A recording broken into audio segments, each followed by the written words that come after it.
Hi everyone, it's Tonya Gibbs and welcome to my channel. Today I'm going to create watercolor card tutorial. This is an Yvonne Blair Art Girls project. Here's a sample of the cards that I'm going to create today. We're only going to do one card live, but the rest of the cards follow the exact same design, so this will be easy to recreate. Here are the featured products that I'm going to use from Yvonne Blair. This is the greeting set and the card sentiment set. As always, there'll be a blog post with these linked up down below, but I encourage you to check with your local retailers that sell Impression Obsession stamps.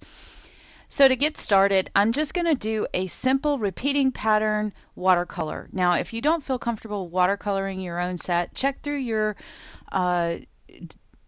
scrapbooking papers and find a floral pattern, and you can always use that for your background.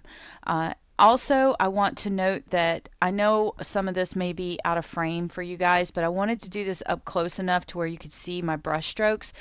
I am not an experienced watercolor artist. I am practicing, and to be perfectly honest with you, we were in the middle of a hurricane and I was doing everything I could to calm my nerves, and watercoloring is very wonderful way for you to just pass time, and it's a very soothing and calming thing to practice. So I'm just inexperienced but learning. So what I've done is I'm following along with a watercolor artist on YouTube, and I'm going to give her a shout out, and I will put her name up on the screen for you guys and link up her page for you. But her name is Fairmeadows Studio.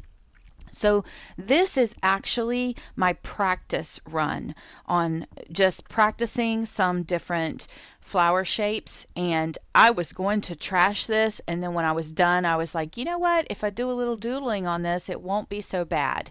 So it's not perfect by any means, but nothing is really so terrible that we can't use it in mixed media, correct? So anyway, I encourage you to find some other artists here on YouTube that you enjoy and follow along with them and maybe learn something new. And that's what pretty much what I'm doing right now. We have a hurricane going on in the background, believe it or not, and I'm just doing everything I can to stay calm and rational. So I'm painting and just trying to calm my nerves a little bit. But again, just all I'm doing is, I think the brush size that I'm using here is a round brush.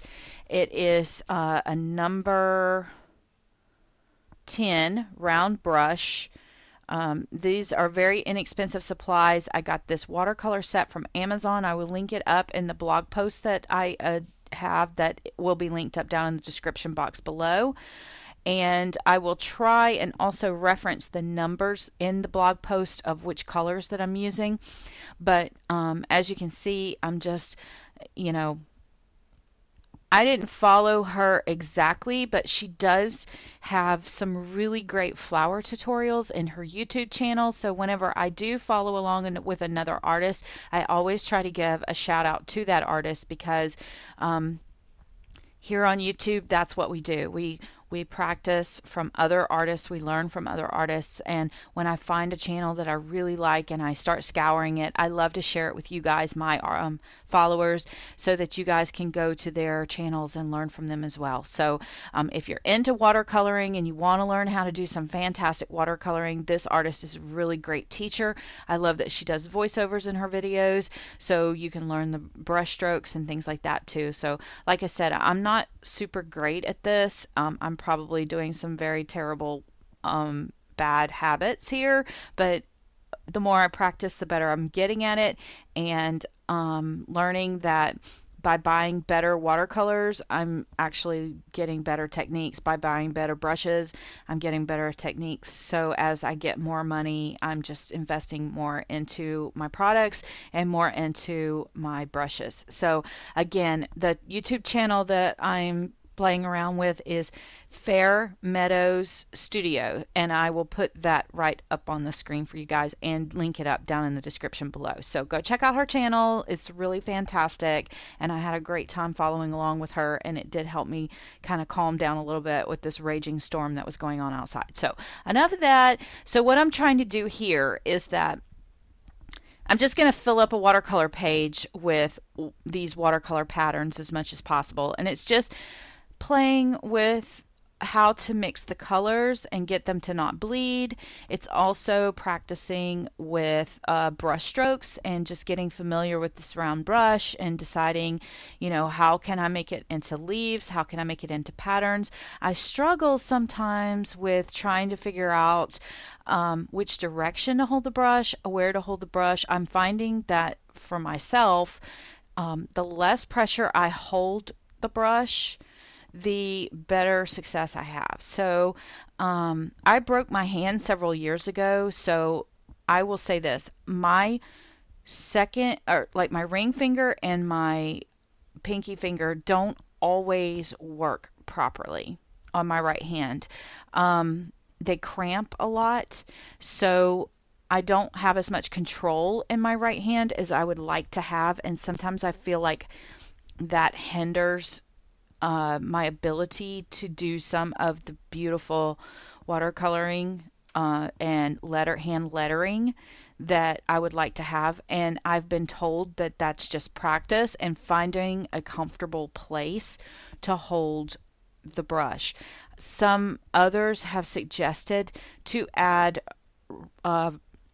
rubber bands or something along the shaft of my paintbrushes, because it could be the thickness of the paintbrushes for me, because I find I have more control the thicker the paintbrush is because of the way my hands cramp. But again, that's just my thing. I'm just going to have to find my personal comfort zone. So for those of you out there who may struggle with watercoloring, it may not be that you're not talented enough to do it. It may just be that the brushes are too thin and you just need to find the right comfort zone, if that makes sense. I don't know. That's what I'm finding anyway. That I find the thicker the brush, not necessarily the bristles, but the thicker the shaft of the brush, the more comfortable I am. And it's just because I broke my hand several years ago. I find that true with pens.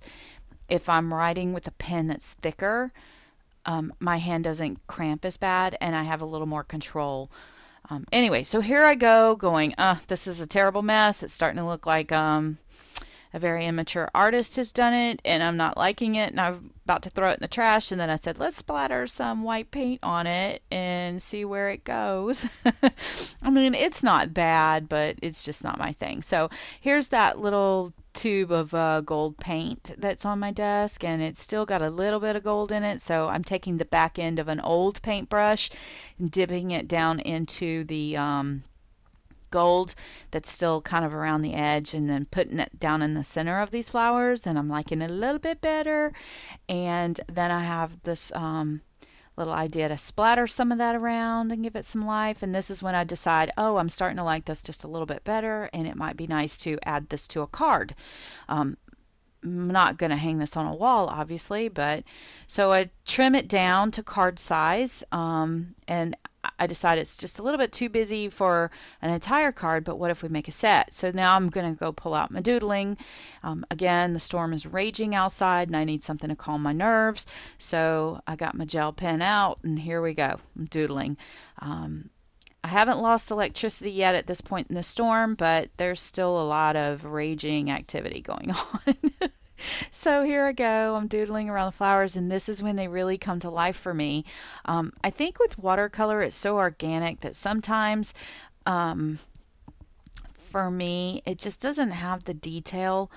And again, it's my inexperience that's doing this for me. So the gel pen is putting those crisp, detailed lines in there for me. And again, this might be the mixed media artist in me. I don't know, but here you go. You can see that there. And in the pictures at the very end, you'll really see this. For me, I feel like the gel pen just gives this life. It just kind of puts another layer of texture onto this. And this is when this really kind of started popping for me. It took it from okay to, I don't know, it just kind of gave it a little bit of something.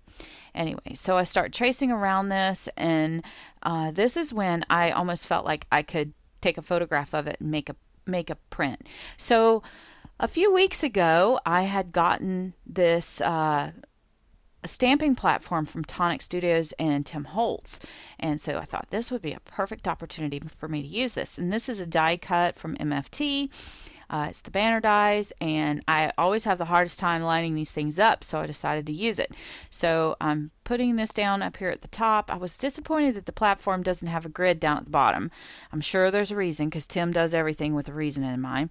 So these particular stamps are the greeting set from Yvonne Blair. This was from her summer 2017 release. They come as one giant stamp set. So I cut them apart very carefully because they're very close together. And when I cut them apart, I used the platform to adhere my stamp, and I'm using some Versa ink there to stamp it on there. And I really loved that I was able to get my sentiment centered on my banner using that stamping platform. So I'm very happy that I purchased that. So for this particular set, I had this kind of mauve colored cardstock that's been in my stash for ages. It's from Basil. It's got a nice texture to it. And I've decided that it works great with the pink in my flowers. It adds just enough contrast. So since I used the gold in the center of my flowers, I've decided to use gold embossing powder for my sentiment. And this sentiment is Hello Handsome. So my husband's been out of town for a while, so I thought I would just make him a little card. And you guys have seen me use this On Trend paper stack from my mind's eye, I believe it is, and or is it? And I will put, like I said, all the products. I'll link them up inside of the description in the blog post for you guys. But when I make cards, tags, all that, I just want to use up products. So yes, that's my mind's eye, and I love this paper collection. I think I got it at Hobby Lobby. I have had it for ages. And a year or two, and it's finally getting down to the bits and pieces. And inside of this, there was this piece that had these little words on it, and it says "you and me," and then the other piece says "we were meant to be." So since I used the mint piece with the foil dots, I thought, well, this will work perfect. So I've cut down my little panel there to I believe it's like 2 inches, and look at how fabulous this looks. So now I've taken this pattern that I originally thought was yuck because I was doodling and practicing. I've cut it down, and it's the perfect backdrop for my flowers, or for my cards, and I'm keeping it very simple. I'm using up some 6x6 paper pads, and I'm just going through the scraps that I trap all the scraps inside the paper pad, so I have them there. And I'm just going to use them up. Just that's what I'm doing, is see that little piece that I'd probably never use for anything, taking a white piece so I can write my sentiment to my husband there, putting that on the inside, and then here's how I'm using up all these little pieces of scrap.